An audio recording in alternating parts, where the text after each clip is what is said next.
Good afternoon and welcome to today's Downing Street press conference. I'm pleased to be joined today by Steve Power, the Medical Director of NHS England. And before we give an update on the latest figures on the coronavirus and also our work to help support the vulnerable get access to food, today is of course the 75th anniversary of VE Day. And although many of the lockdown measures that are in place and the social distancing measures are in place mean that many of the planned events have been unable to take place as originally envisaged. Today is an important day to pause and remember. And 75 years ago, people poured into the streets of our scarred cities to celebrate the end of that most difficult conflict. Our soldiers fought around the world. There were countless acts of bravery. 450,000 British people sadly lost their lives. And it was a moment when our whole country pulled together. As DEFRA Secretary, I would like to take this opportunity to record the efforts of those who also contributed in a non-military way, in particular our farmers who stepped up to ensure that the nation was fed, and the many women who responded to the call to join the Women's Land Army. In a moment, I'm going to give you an update on our work to support the vulnerable get access to food. But firstly, let me give you an update on the latest data from the COBRA coronavirus data file.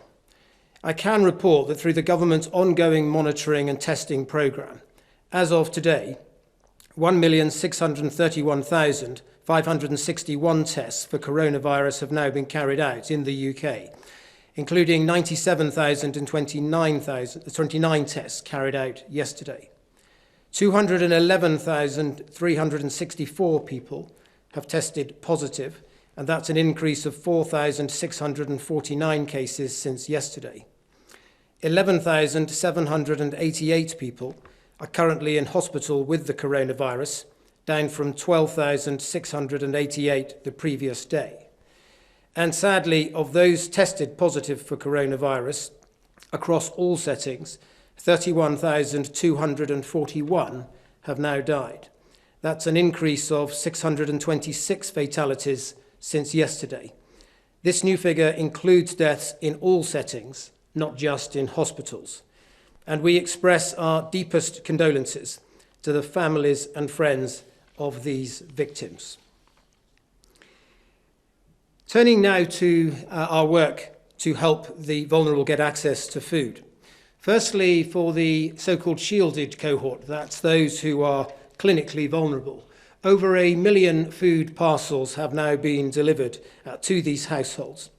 And in addition, all of those on the shielded cohort have been added to a list giving them priority access to supermarket delivery slots.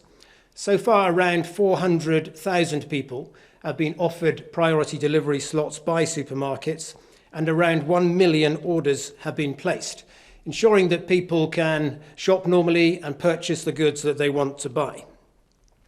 There is, of course, a wider vulnerable group, those perhaps who have disabilities or who are elderly and perhaps don't have neighbours or relatives close by to help them, or indeed those with other conditions that don't put them in the clinically shielded group, but nevertheless make them vulnerable. And we've been working with local authorities and some of the leading charities such as Age UK to put together a package of support to help these people get access to food. And many local authorities and charities have also been accessing the Good Samaritan app as part of the NHS Responder Volunteer Programme, and so far 79,000 shopping runs have been carried out by volunteers engaged in that programme. In addition, we are continuing to work with supermarkets to make available additional priority slots for those in this group. But we also recognise that the economic impacts of coronavirus means that vulnerability is not just about physical access to food. For some, there is also financial vulnerability. So today, we are announcing a new £16 million fund to support frontline food charities. The fund will be used by Fair Share and WRAP to continue and support and increase the food redistribution work that they already do, and will significantly expand their sourcing capacity. They will be delivering food to around 5,000 frontline charities, and these include refuges, homeless shelters, and rehabilitation centres. Finally, I'm conscious that there is a great deal of speculation about what the Prime Minister might say on Sunday when he outlines a roadmap for the future and how we will evolve the current restrictions. The Prime Minister will outline any changes to the guidance on Sunday, but in the meantime, in spite of the sunny bank holiday, it is vitally important that we continue to abide by the current restrictions, stay at home to protect the NHS and save lives. Thank you. Thank you, Secretary of State. I'd like to start by paying tribute on VE Day to every member of the armed forces, and in particular the many doctors, nurses and other clinicians who serve in our military. The NHS was founded as part of the reconstruction of our country after the Second World War, and since it has grown into the most trusted organisation in the country.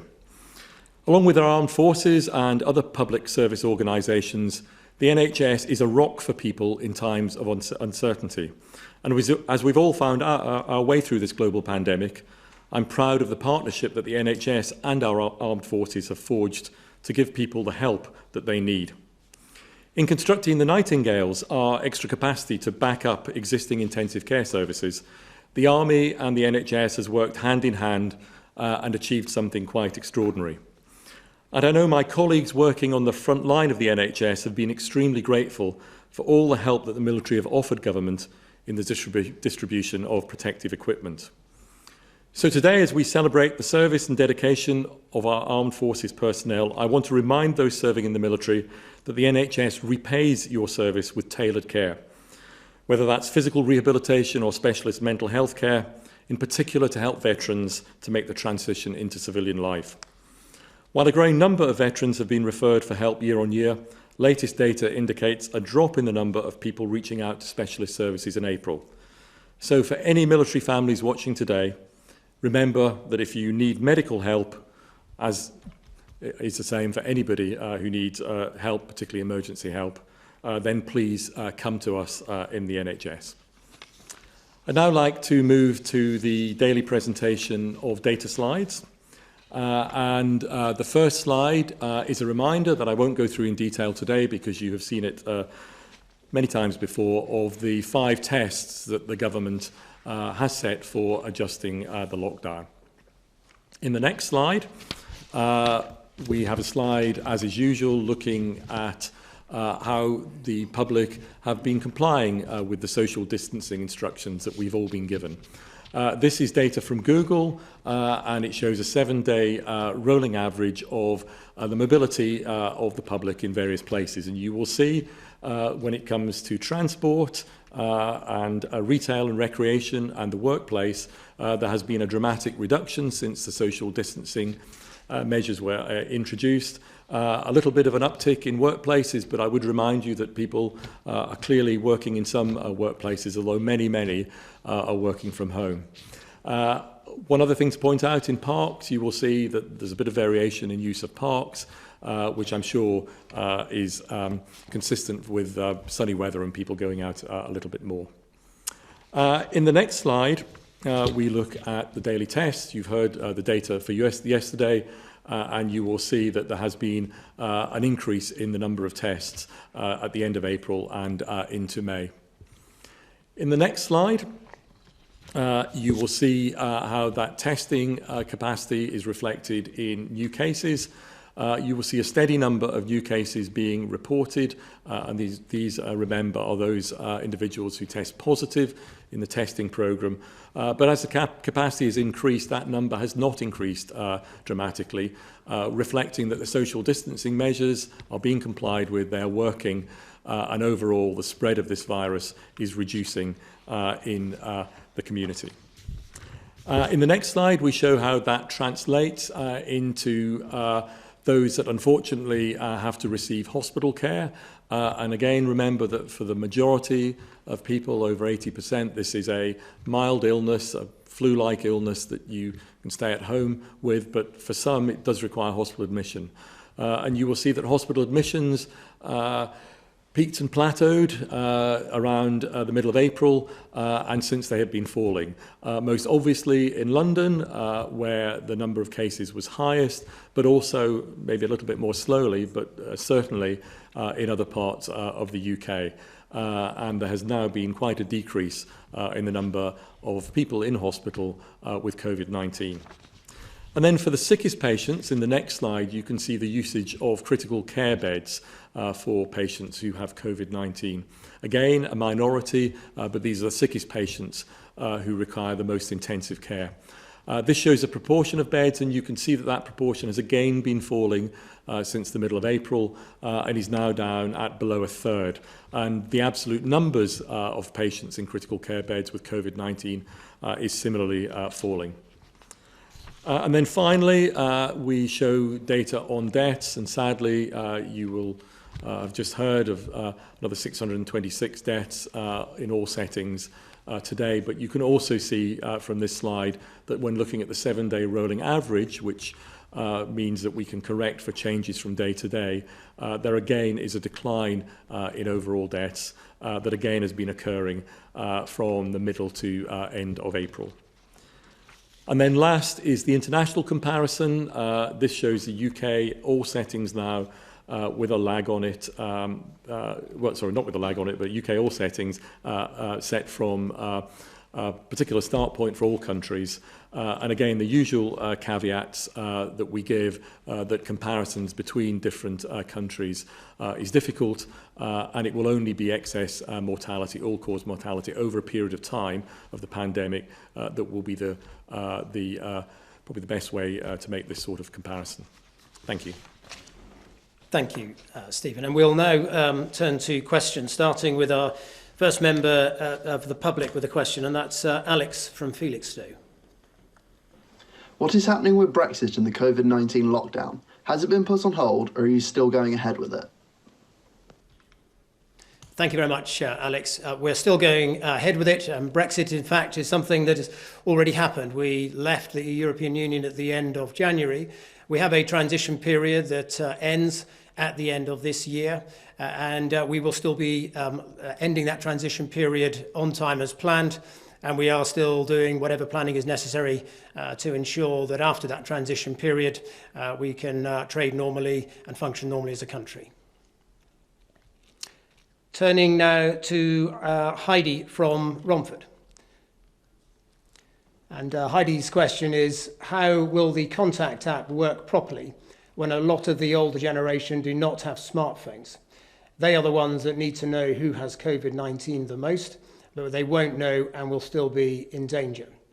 Well, Heidi, I will start by trying to answer that, and Stephen might also come in with some additional points. The important thing about the new tracing app that we are working on is quite critical as we start to evolve the restrictions we have and move from a complete lockdown of the country to one where we enable people to move around and perhaps to travel to work. As we get to that point, having that accurate data locally of if there is an outbreak and an infection and somebody tests positive, being able to have anybody who's been in close contact with them to self-isolate is very important. The work that we've done suggests that if you've got around 60% of the population on this app, then it would become highly effective, but even at lower rates than that, it would be effective. We do recognise that some elderly people may not have a mobile phone and may not have an app, but also many will have family who'd be able to support them to get such an app.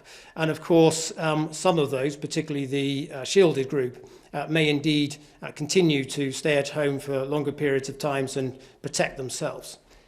Stephen, is there anything to add? Yes, a very good question. So yes, it is true that some of older generation do not have smartphones, although it's also true that many do. And I know from my experience in healthcare not to underestimate the benefits that technology such as smartphones can bring to the older generation, and many of the older generation do indeed use this technology.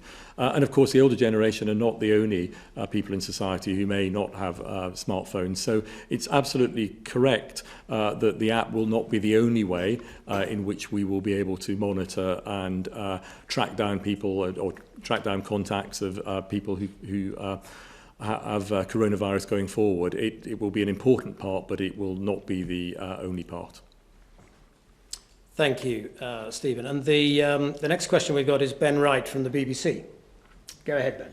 Thank you, Secretary of State. You don't want to preempt the Prime Minister, but today the Welsh Government has announced some modest changes to their lockdown rules before the Prime Minister speaks on Sunday. Can we expect those measures to be mirrored in England? And what can you as the UK government do to ensure the public receive a very clear message? Well, look, Ben, our very clear message today is that even though it's going to be a sunny bank holiday, it is absolutely essential that people abide by the current restrictions and stay at home and don't succumb to the temptation to go out and about. And we will have to wait for what the Prime Minister has to say on Sunday. But I think what I can say is this: he's going to set out effectively a roadmap of how we can evolve the current restrictions we have, this complete lockdown at the moment, to something where certain activities may become possible in the short term, in the near term, and other things might take much longer. We have to be realistic that there isn't going to be any dramatic overnight change. We will be very, very cautious as we loosen the restrictions we have. As the data that we're outlining on a daily basis shows, we are not out of the woods. There are still major challenges with this virus. We will be living with this virus for some time to come. And it's therefore important to avoid that second peak that could overwhelm our NHS, that we exit and evolve these restrictions very, very carefully. I would also say this: we work very closely with all of the devolved administrations. They attend the COBRA meetings when some of these matters are discussed. And as far as possible, while each devolved administration has obviously got the freedom to have slightly different approaches, as far as possible, we are all working together to try to have a broadly similar UK approach. Did you want to come back on? Just at yesterday's briefing, we were promised more data on how the R rate varies across the country, nationally and regionally. When are we going to see that data? And is it the case that the R rate has to be universally low across all 4 nations before we can expect to see a significant lifting of the lockdown? I might ask Stephen whether he can pick up on that point. Yeah, so Paul, I can't give you the data by region. I think what has been said at the R is somewhere between 0.5 and 0.9. It undoubtedly will vary from place to place, and it will vary over time from place to place. The important thing is that as a whole that it stays below 1, and the 5 tests that were in the initial slide I showed, I went through them quickly, but you will know what they are, and you've just heard that one of them is to ensure that we don't risk a second peak and we don't risk putting pressure on our health service that overwhelms it. And to do that, it is a requirement to make sure that R is below 1 and cases, the number of new cases in the community is not rising. So it will vary across geographies, it will vary from time to time, but the important thing is to keep it below 1. Okay, thank you very much, Ben. And we'll now turn to Carl Dinnan from ITV. Carl, thank you, Secretary of State.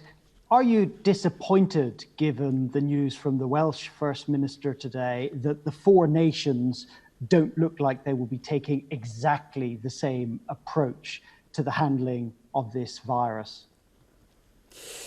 Well, look, the devolved administrations do, obviously have competence over some of these issues, some of these measures, and from the beginning, some of them have done slightly different things to England. But generally speaking, we've taken similar approaches and we've been in step, even though there have been some slight differences. I don't think we need to get too worked up about timings of different announcements. Scotland made some comments, obviously last week, Wales has today. The Prime Minister will be setting out his approach, and that roadmap and how we intend to evolve these restrictions on Sunday. Can I ask if the restrictions are going to evolve, and that suggests that in some ways something might be eased, how are you going to monitor whether or not you've been able to do that without risking a resurgence of the virus, without significantly more testing than you're currently able to do? Well, I think the first thing I must stress is that any evolution of the current restrictions will be done with the utmost of caution. There isn't going to be dramatic change in the short term. We will be cautiously making some changes where we think those can be considered, and the Prime Minister will be setting out a timetable for other changes as well. In terms of how we monitor things, we do now have quite a substantial surveillance program that's being run by ONS, where we are doing sample data, testing people to get an understanding of the prevalence of this disease. And further work like that, particularly on a regional basis, will help us to understand trends in the disease. And obviously, we also have the daily data that we've been publishing now regularly from our coronavirus file, which actually shows some of the key indicators in terms of new infections. So we will be monitoring this very, very closely as any changes are made. Don't know, Stephen, if you wanted to add. So in monitoring infectious diseases in the community, including in epidemics, it's really important to have a range of different things that you measure as part of an overall surveillance system. And in fact, the data that is presented every day in the slides that I've shown you earlier, that data is part of that surveillance system. So admissions into hospital, deaths, unfortunately, is part of that surveillance system. Positive test cases is part of that system. And each winter during the flu season, in fact, we run surveillance, Public Health England runs surveillance mechanisms that look at presentation of symptoms, of flu-like symptoms, to general practice, through to the number of people testing positive for influenza. So there are well-established surveillance processes, and I think the key going forward will be to ensure that we have a similar surveillance system for COVID, but it is likely to include not only the data that you are familiar with, but other data as it becomes available. So it won't be just one thing, it will be a range of indicators. Thank you. Moving on now to Liz Bates from Channel 4. Liz. Yes, thank you. So Channel 4 News revealed last night that millions of out-of-date PPE products were distributed to frontline workers. Public Health England say they were tested and that they were found to be safe, but that they won't release the results of those tests. So can you tell us now why those test results won't be released? Stephen, can I? So my understanding, as the government and PA releases the PPE equipment and delivers it to hospitals and other settings, is that any items that have gone past their original date of expiry are retested to ensure that they still keep or are still at the right standards, and they would not be distributed unless they had been retested to meet those standards. Okay. Does that explain it? So they would have been retested. If that's okay. Yes. Okay. We've been speaking to people in care homes today, still desperate for testing, particularly for their staff. They're being directed to a hotline that if you call it says, sorry, there's no tests available today, call back tomorrow. Why can they still not get the tests that they need? Well, look, I think the reality is with the testing, we've now got around 90 different mobile test centres and another 50 or so drive-through right around the country. It's inevitable when you're trying to use up all of that capacity. We've got over 100,000 test capacity now. It's inevitable that there will, in some regions, perhaps not be sufficient numbers in some days, and there will be daily fluctuations. So it's possibly the case that they can't get an immediate test. on that day, but they should be able to get one quickly because we do now have the capacity. And today we've got the figures announced that shows we've tested 97,000 people. And that includes, since we've been doing the testing, tens of thousands of staff working in care homes and indeed residents as well. Next we have Laura Hughes from the FT. Hi, just to follow up on that testing question, I know the numbers have just gone up over the last 24 hours, but it's actually the 6th day that we're still not testing at full capacity. Why is that? And why are we seeing reports of people saying that it's taking actually sometimes up to 10 days for them to get their results back, having had a test? Well, I think it's probably for the reasons that I outlined, and I may ask Stephen to come in on this point in a moment, but if you have, as we do, 50 different sites that are offering these drive-through tests, you will get regional variances. You'll have some days where there are surplus tests and people haven't come forward to take them in some areas, and you'll have other areas where they don't have quite enough capacity for that local demand in that particular local area. You're going to get those day-to-day fluctuations. I think the important thing is we set this target to get 100,000 tests, and we have that capacity. The Prime Minister's announced in the last week that we're going to ramp that up further to 200,000 test capacity per day. That's going to be important as we start to develop some of our track and trace proposals. Testing will be an important element of part of that. The important thing is to have those ambitious targets that you're working to just continually build the capacity. But you will, of course, get daily fluctuations in availability in any given local area.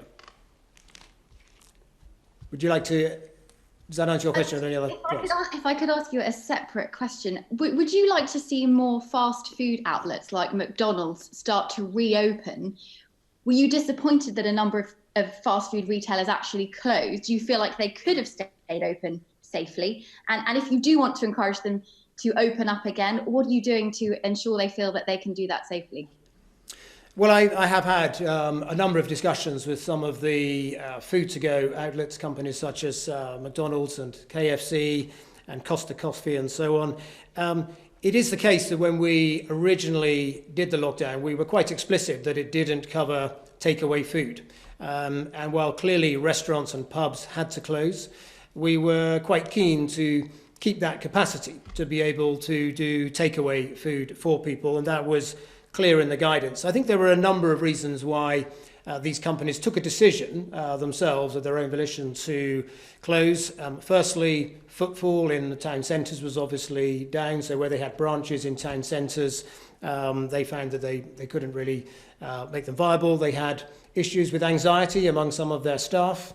And I think also a sense that given the strength of the overarching message that people should stay at home, they felt there was maybe a sense that it wasn't socially acceptable to stay open, even though the government hadn't explicitly mandated their closure. A number of them have, in the last 2 weeks, started to consider reopening. Pret a Manger has opened some of its branches. McDonald's are planning to open a small number of drive-through venues on a pilot basis. And also KFC have also, on a pilot basis, opened some of their branches, but predominantly for drive-through. And I think our view is that probably a McDonald's drive-through is made for the social distancing situation that we are in that people do not leave their car, they place their order and somebody passes a bag of food to them at the end through a kiosk. So I think it is quite possible for these venues to reopen and reopen safely. We never mandated that they should close.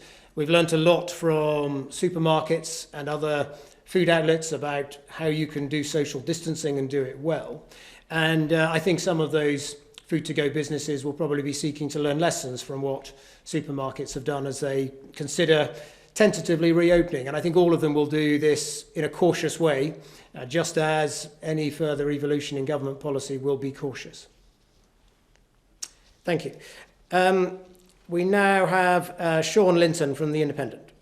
Good afternoon. A question to you first, Secretary of State. The Sticking with testing, the president of the Institute of Biomedical Science has told The Independent today that the 200,000 test capacity target has not actually been helpful and made it harder for NHS labs to focus testing on the right groups of people. And the head of NHS providers said earlier this week that there were problems with key workers getting tests and needing to get back to work. And he also called for a more considered strategy. Do you accept that the focus on setting round number targets has not actually been helpful to people in the system? And can you say a bit more about perhaps the strategy that we will need in a more considered testing strategy going forward as we move into test, trace and isolate? And to Mr. Powis, new figures yesterday showed 600 more care homes have reported outbreaks of COVID-19 in a single week. The total now more than 5,000. So the care sector is clearly the epicenter of the infection. Can you tell us how high the rate of infection in care homes is at the moment and why we're still sending positive patients into care homes, and what specific steps is the NHS taking to support the sector to look after people infected with COVID-19? Well, on the first point on testing, I don't think I do accept that. I think it is important and helpful to have targets that you're moving towards in order to expand that capacity in short order, which is what we've been trying to do. That's why we had that ambitious target to get to 100,000 and again to get to 200,000 by the end of this month. I don't really see any reason why those people and the army have been heavily involved in the logistics of setting up some of these centres, why the planning to get that additional capacity, both the infrastructure to have additional drive-through testing centres or indeed additional mobile centres, and bringing on stream additional laboratory capacity. I don't really understand at all why that would distract from those that are delivering the current test capacity, and they can continue to do so. The planning for an expansion is done by an entirely different set of people. And I think the reason why it is important to have quite an ambitious target to expand this test capacity further is as we evolve this policy and as we start to roll out things such as our track and trace approach, testing will become quite an important feature of that, in that if somebody through the track and trace app reports symptoms and starts to self-isolate, they will also be referred for a test. So if we want to start to roll out some of these smart approaches well, having that test capacity will be quite important. Stephen. Yes, so good afternoon, Sean. So, of course, it's really important that we do get on top of outbreaks in care homes, as you've suggested. And indeed, the NHS has been working increasingly closely with colleagues in social care to provide support. So we are testing patients before they are discharged into care homes, but I think it's important also to note that it's a relatively small number of discharges from hospitals that actually are directly into care homes, somewhere in the region of around 1 in 20 going into care homes for the first time. We've also done some preliminary work on whether there's any correlation between areas of outbreaks and discharges, and we can't see a correlation between discharges and outbreaks. It is right, though, that we, as I said, that we put as much support as we can possibly do into care homes. So that includes support through primary care and general practice, but it also includes support around infection prevention and control. And as you know, hospitals have got very established mechanisms for infection and prevention and control through directors of infection prevention and control, typically the chief nurse of hospitals, and they are lending their expertise to colleagues in the care sector with an offer to help in training and to ensure that the standards of infection control that we are well used to in hospitals is translated as much as possible to assist with infection control in care homes. So you're absolutely right to point out that the NHS plays a part in supporting colleagues in social care and also public health, because of course directors of public health in local authorities and local authorities are really key partners as well in managing outbreaks and preventing outbreaks in care homes. Sean, are you having that? If I can just follow up a question there, get back to Steve, if I may. Sticking with vulnerable groups, we've reported today on new deaths in mental health units published by the CQC. Why has NHS England not published the data it receives on a weekly basis about the deaths of people from learning disability and autism from COVID-19? Parliament's Joint Committee on Human Rights, a slew of charities and many parents and families are worried about this lack of transparency from NHS England, especially in what is a traditionally marginalised vulnerable group. Will you commit NHS England to publishing that data, and what can you say to reassure families and loved ones? So you know, Sean, that people with learning disabilities and autism and actually wider mental health problems are really key to NHS England's work. And you know from the long-term plan that we published at the start of last year, just quite the focus that we are placing on those groups of individuals. It's really important that they get the appropriate care, the right care, and have parity of care with everybody else. So we are not losing that focus. In terms of patients with mental health who are unfortunately dying with COVID-19, many of those have been transferred from mental health facilities into acute hospitals. It is a small number, but are being transferred. And yes, I can commit that we will publish that data. We've been looking at how we can do that as part of our, we publish deaths daily. We're looking at how we can report on those groups. And I'll commit that, that from next week, we will be publishing data on learning disabilities, autism, and mental health patients who have died in acute hospitals, and we'll do that on an ongoing basis. Thank you very much, Sean. And then finally, we have Stephen Pollard from the Jewish Chronicle. Hi. Many people rely on charities for social care, and with the huge rise in job losses, those charities which provide administrative support and help with benefits and so on, the demand for them has soared at the very time when their funding has basically stopped. And the one thing you hear consistently from charities is that the government's package, while welcome, is nothing like big enough. Given that a lot of these charities are providing services that either wouldn't exist or would cost the taxpayer a fortune if the taxpayer was to provide them, is there any prospect of further funding for charities being considered? Well, Stephen, as you alluded to, we have got that fund that was announced, the £750 million fund to support a range of charities in a wide range of areas supporting people suffering from the coronavirus. Indeed, the £16 million package that I've announced today is being drawn as part of that £750 million funding package. There have been many successful bids into that, covering all of the areas that you've mentioned, also some of the food charities, and many more besides, including packages to support, for instance, smaller zoos and some of the other venues that have been affected. So it's been quite a broad package, I think quite a supportive package. These are extraordinary times, but I think that £750 million fund is very welcome and has helped a lot of charities with the additional burdens that they have as a result of the coronavirus. Are there any other points you wanted to make as well? Yeah, just one. One of the most heartbreaking things for many people who've lost a loved one to coronavirus is the restriction on mourners at funerals. Understandable restrictions, but no less heartbreaking for that. I just wondered if there's any prospect in the relaxation of or the easing of some of the rules that the Prime Minister will announce, if mourners may be allowed, close, family mourners may be allowed to attend funerals.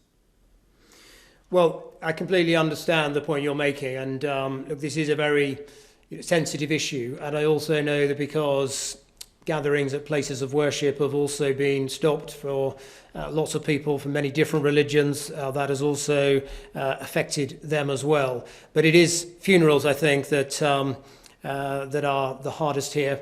We have allowed funerals to continue for immediate family members, close family members, but I appreciate that that's not much hope for wider family who would also like to attend.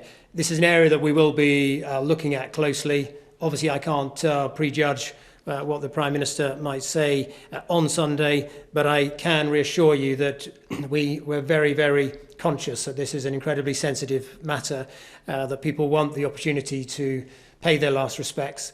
Obviously, we have to be cautious because we have to be very careful about large social gatherings, but it is something that we are giving consideration to.